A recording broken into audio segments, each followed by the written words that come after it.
Spôsob, akým hľadáme informácie na internete, prechádza najväčšou zmenou za posledné 10 ročia. Celé roky sme poznali jeden model – napísať otázku, dostať zoznam odkazov. Ale tento svet sa nám rúca pred očami. Dnes sa pozrieme na to, ako umelá inteligencia prepisuje pravidlá hry a čo to znamená pre každého, kto chce byť v digitálnom svete videný.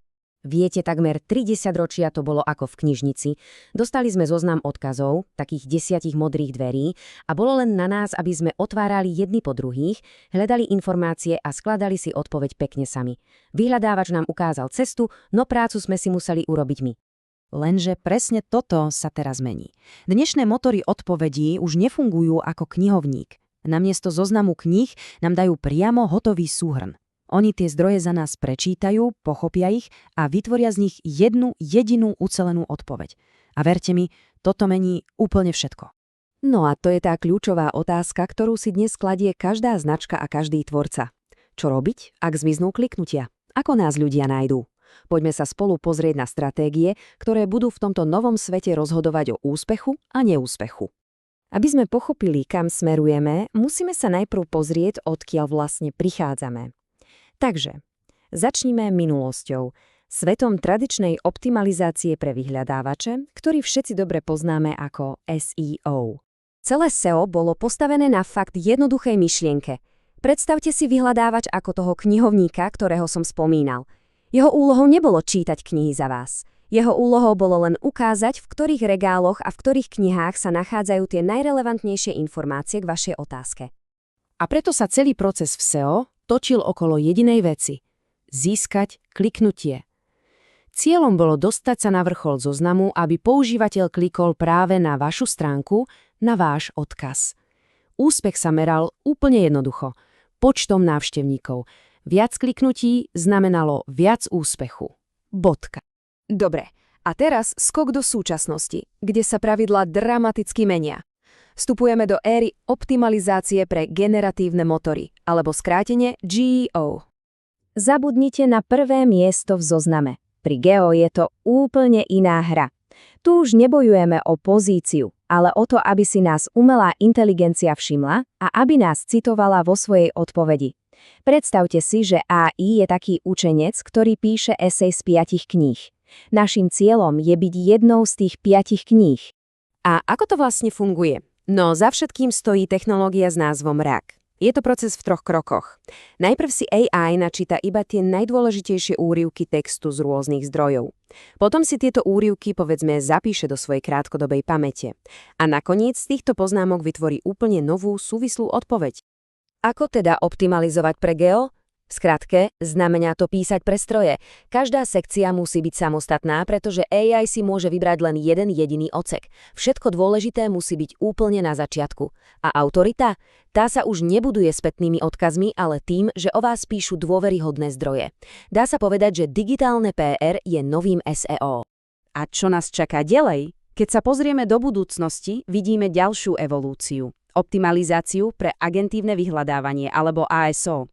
A tu už nejde len o odpovedanie na otázky, ale o to, aby umelá inteligencia mohla priamo konať. ASO mení umelú inteligenciu z vševedka na osobného asistenta. Už jej nestačí povedať, aký je najlepší let. Cieľom je, aby ten let rovno zarezervovala. Už to nie je pasívna informácia, ale aktívna pomoc, či už ide o kontrolu stavu skladu alebo o priamu objednávku produktu. Ako sa na takýto svet pripraviť? Vyžaduje si to zmenu myslenia. Musíme naše weby premeniť z informačných brošúr na funkčné nástroje. To znamená vytvoriť dvere, tzv. API, cez ktoré môže umelá inteligencia vstúpiť a použiť naše funkcie. A musíme jej dať jasné inštrukcie, čo môže robiť, napríklad kúpiť alebo rezervovať. Dobre, čo teda táto celá evolúcia znamená v praxi? Poďme sa pozrieť na nové pravidlá hry a na to, ako sa mení samotná definícia úspechu v online svete. A táto tabuľka to ukazuje úplne dokonale. V SEO bol cieľ jasný získať kliknutie pomocou presných kľúčových slov. V GEO je cieľom byť citovaný a to vďaka komplexnému pokrytiu témy. A tak sa aj metriky menia z návštevnosti na niečo úplne nové, na podiel, aký má vaša značka v odpovediach umelej inteligencie. A teraz pozor, lebo toto číslo je naozaj dôležité. Aký to má ekonomický dopad? No, obrovský. Odhaduje sa, že už v roku 2025 až 60% všetkých vyhľadávaní skončí bez jediného kliknutia na nejakú webovú stránku. Prečo? Pretože používateľ dostane odpoveď priamo vo vyhľadávači a nikam ďalej už ísť nepotrebuje. A tieto dáta to len potvrdzujú čierne na bielom. V momente, keď sa vo výsledkoch objaví prehľad od umelej inteligencie, počet kliknutí dramaticky klesá. A pre tie značky, ktoré v tomto prehľade nie sú spomenuté, je ten prepad ešte oveľa výraznejší. A presne preto prichádza na scénu nová kľúčová metrika úspechu. Podiel v modeli alebo share of model. Už sa nepýtame, ako vysoko sme v rebríčku. Pýtame sa, akú veľkú česť z pomyselnej mysle umelej inteligencie zaberá naša značka pri odpovediach na dôležité otázky v našom odvetví. Co si z toho teda odniesť? Pointa je, že toto nie je len nejaká ďalšia marketingová taktika. Sme svedkami fundamentálnej reštrukturalizácie toho, ako funguje celý internet. Hlavná myšlienka je asi táto. Internet sa mení zo siete dokumentov, ktoré sú pospájané odkazmi, na obrovskú sieť vedomostí. A túto sieť pre nás syntetizujú a interpretujú neurónové siete. Už neprechádzame dverami, dostávame priamo odpoveď.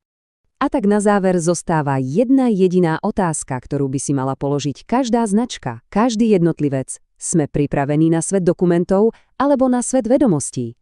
Odpoveď na túto otázku rozhodne o našej budúcnosti.